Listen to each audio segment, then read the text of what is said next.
나이트클럽은 욕망의 공간이죠. 남자는 여자의 몸을 탐닉하고 여자는 남자의 돈을 원합니다. 하지만 때로는 상황이 정반대로 바뀔 때가 있습니다. 예상치도 못하게 나이트클럽 큰손이 사람을 해친 악당이 될 수도 있습니다. 한 남성은 나이트클럽에서 만난 여성의 지갑을 턴 후 막내 하수구에 버렸습니다. 안녕하세요 여러분. 미스터리 수사국입니다. 지금부터 오늘의 사건을 소개해드리겠습니다. 2002년 9월 11일 중국 지린성 지린시 천인구 주거용 건물 3층에서 한 주민이 하수구에서 다진 고기로 인해 하수구가 막혀 사람을 역겹게 만든다고 경찰에 신고 전화를 걸었습니다. 그러면서 그는 부동산 관리 사무실로 여러 번 전화했었지만 아무런 조치를 취해주지 않아 경찰에게까지 연락하게 되었다고 말을 이어갔습니다. 그 당시 경찰은 단순한 민사소송으로 생각했지만 현장에 도착했을 땐 상황이 간단하지 않다는 걸 깨닫게 되었습니다. 하수구를 막는 고기 조각에는 머리카락이 섞여 있었는데 모양새를 보아선 일반 식용고기가 아닌 인체에서 나온 것 같았습니다. 그리고 양을 보아선 피해자가 한두 명이 아닌 것 같았습니다. 사건을 신고한 주민은 다진 고기가 사람이라는 말을 듣자 그 자리에서 구토하기 시작했습니다. 정신적 충격이 상당하였죠. 끔찍한 형사사건이 평범한 주택단지에서 일어나자 경찰은 바로 조사에 들어갔습니다. 그들은 하수구가 있는 주거용 건물을 따라 집집마다 조사를 시작했습니다. 초반 수사는 특별한 점이 없이 아주 순조로웠습니다. 하지만 경찰이 건물 옥상에 있는 집을 방문했을 때 일이 일어났습니다. 노크를 하고 인기척을 살폈지만 아무리 문을 두드려도 소식이 없었습니다. 경찰 확인 결과 그곳은 세입자가 있는 월세방이었습니다. 결국 집주인에게 연락하여 문을 땄는데 그 순간 모두를 놀라게 했습니다. 방 안 곳곳은 검게 굳은 붉은 자국이 있었고 부엌에는 이미 토막난 두 여성이 있었습니다. 분명 이 집 세입자가 유력한 용의자였습니다. 집주인이 제공한 정보에 따르면 세입자는 남자 3명, 여자 1명으로 총 4명인데 집주인은 자신과 임대계약을 한 남자인 우홍예라는 사람만 알고 있으며 나머지 3명에 대해서는 모른다고 하였습니다. 경찰은 그들의 신원을 확인하기 위해 우홍예가 계약할 때 남긴 정보를 통해 그가 근무하고 있는 회사로 찾아갔습니다. 동료들의 말에 따르면 우홍예는 회사에서 항상 양수빈이라는 남자와 함께 있었습니다. 양수빈은 장률량이라는 초등학교 동창도 있었는데 세 사람의 관계는 아주 좋아 항상 같이 다녔습니다. 피의자들의 신원은 기본적으로 파악됐는데 과연 방 안에 있는 피해자는 누구일까요? 경찰 조사 결과 두 피해자는 같은 나이트클럽에서 바텐더 일을 했었는데 얼마 전부터 사라졌다가 다시는 나타나지 않았다고 합니다. 경찰은 상황을 파악하기 위해 나이트클럽 사장을 찾아가 상황을 파악하였습니다. 나이트클럽의 사장은 경찰에게 여성 2명 외에도 얼마 전 지용재라는 바텐더도 실종되었다고 했습니다. 그리고 그녀가 실종되기 전 한 부자와 함께 있었다고도 진술했습니다. 부자는 이상한 질문을 자주 했었는데 대부분은 재산과 소득에 관련된 아주 사적인 문제였다고 했습니다. 경찰 조사 결과 지용재와 함께 있던 부자가 바로 양수빈이었습니다. 이에 경찰은 피해자 4명 중 유일한 여성이 지용재인 것으로 추측했습니다. 곧바로 경찰은 용의자 4명을 공개 수배하기 시작했습니다. 하지만 용의자들은 세상에서 사라진 듯 묵묵부답이었습니다. 사건이 발생한 2002년부터 2012년까지 경찰은 여러 차례 전담팀을 구성하여 수천 명의 경찰력을 투입했지만 범인을 찾지 못했습니다. 그러다 2012년 8월 마침내 새로운 단서를 확보했습니다. 그 당시 길림시 공화국 순찰대 제7여단 대장 시정건은 네트워크 정리 작전 중 우연히 양수빈 등의 수배 영장을 보게 되었습니다. 그는 영장 사진을 보면 볼수록 어딘가 낯이 익었습니다. 알고 보니 양수빈과 우홍예가 어린 시절 함께 놀던 친구였던 것입니다. 보지 못한 세월이 길었다 하더라도 친구들이 범죄자가 됐다니 큰 충격이었습니다. 하지만 시정건은 가능한 빨리 사건을 해결하여 범인을 체포하기로 결심했습니다.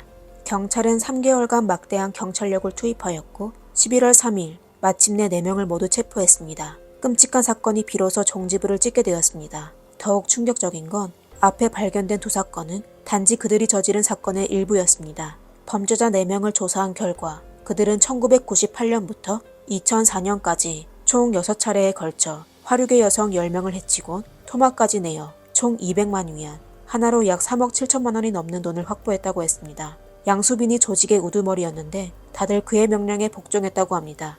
우선 그들은 화류계 여성들을 성적 서비스를 받겠다는 이유로 월세집으로 불러 협박하여 돈을 갈취한 후 범죄 사실을 은폐하기 위해 숨지게 했습니다.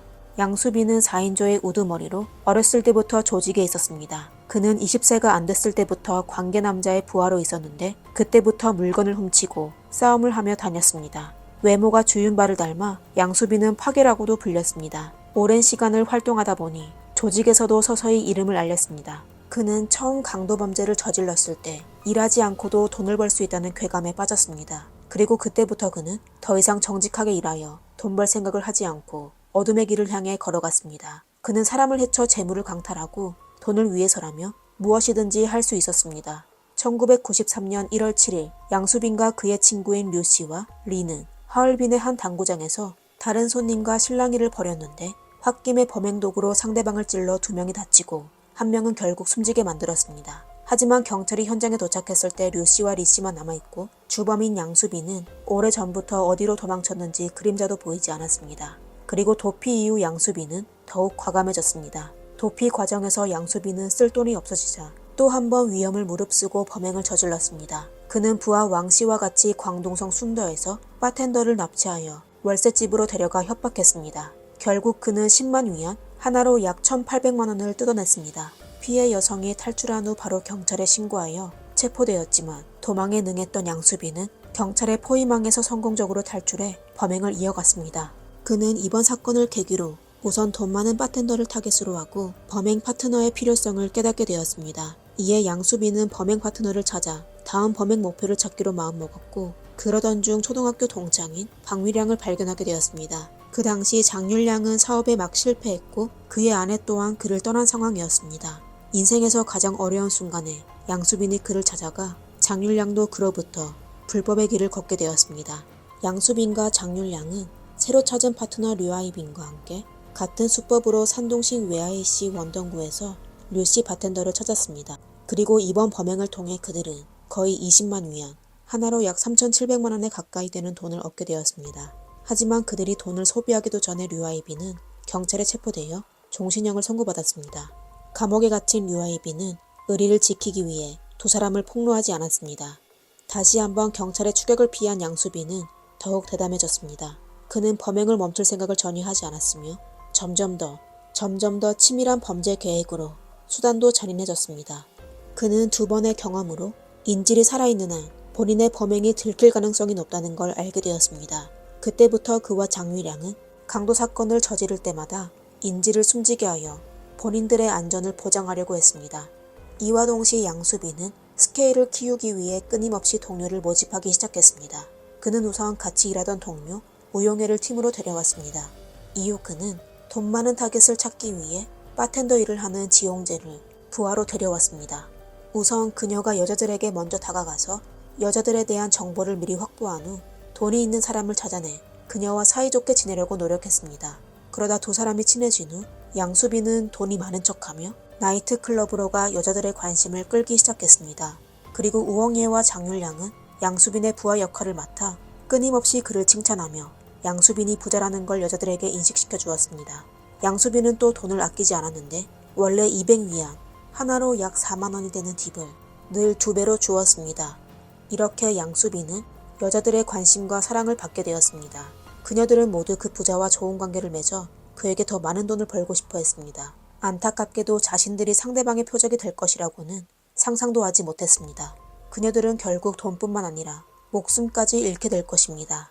양수빈은 피해자들을 월세집으로 데려간 후 고문하기 시작했습니다. 그녀들은 강제로 은행카드의 비밀번호를 알려줘야 했으며 또 가족들에게 전화하여 돈을 요구해야 했습니다. 최소 금액도 6만 위안, 하나로 약 1,100만 원이 되었고 최대 금액은 50만 위안, 하나로 약 9,200만 원이나 되었습니다.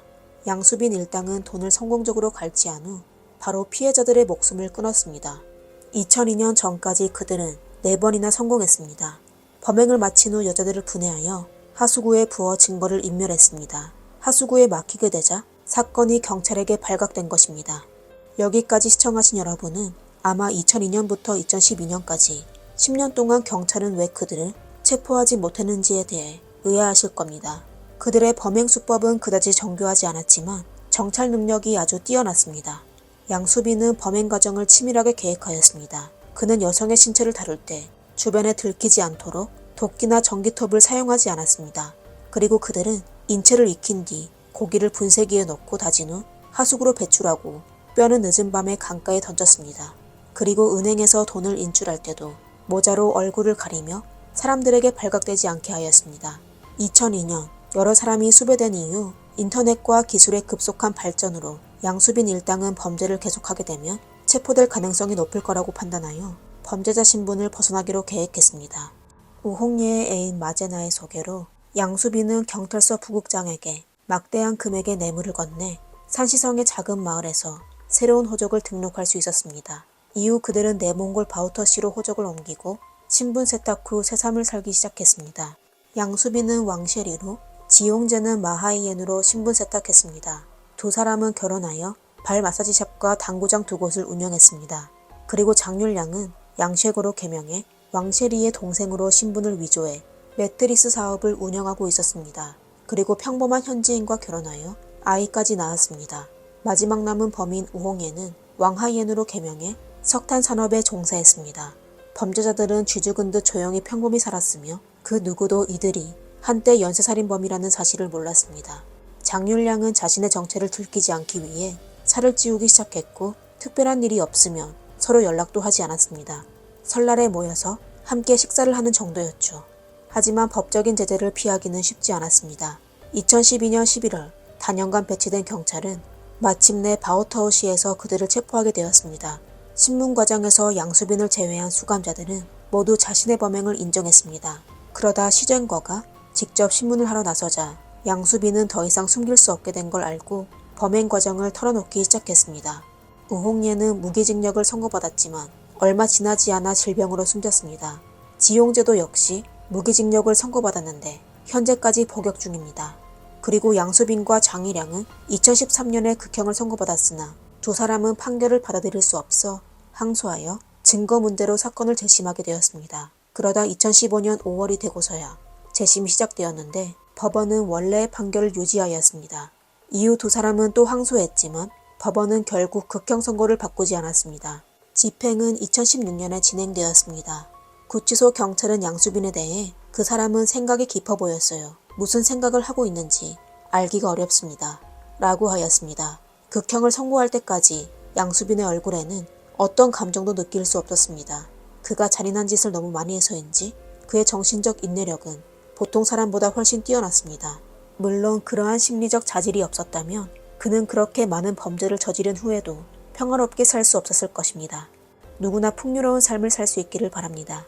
하지만 모든 사람의 선택은 다릅니다. 어떤 사람들은 열심히 일하고 목표를 향해 노력하지만 어떤 사람들은 마음속에 악한 생각을 품고 불법적인 방법으로 풍요로운 삶을 살고 싶어 합니다.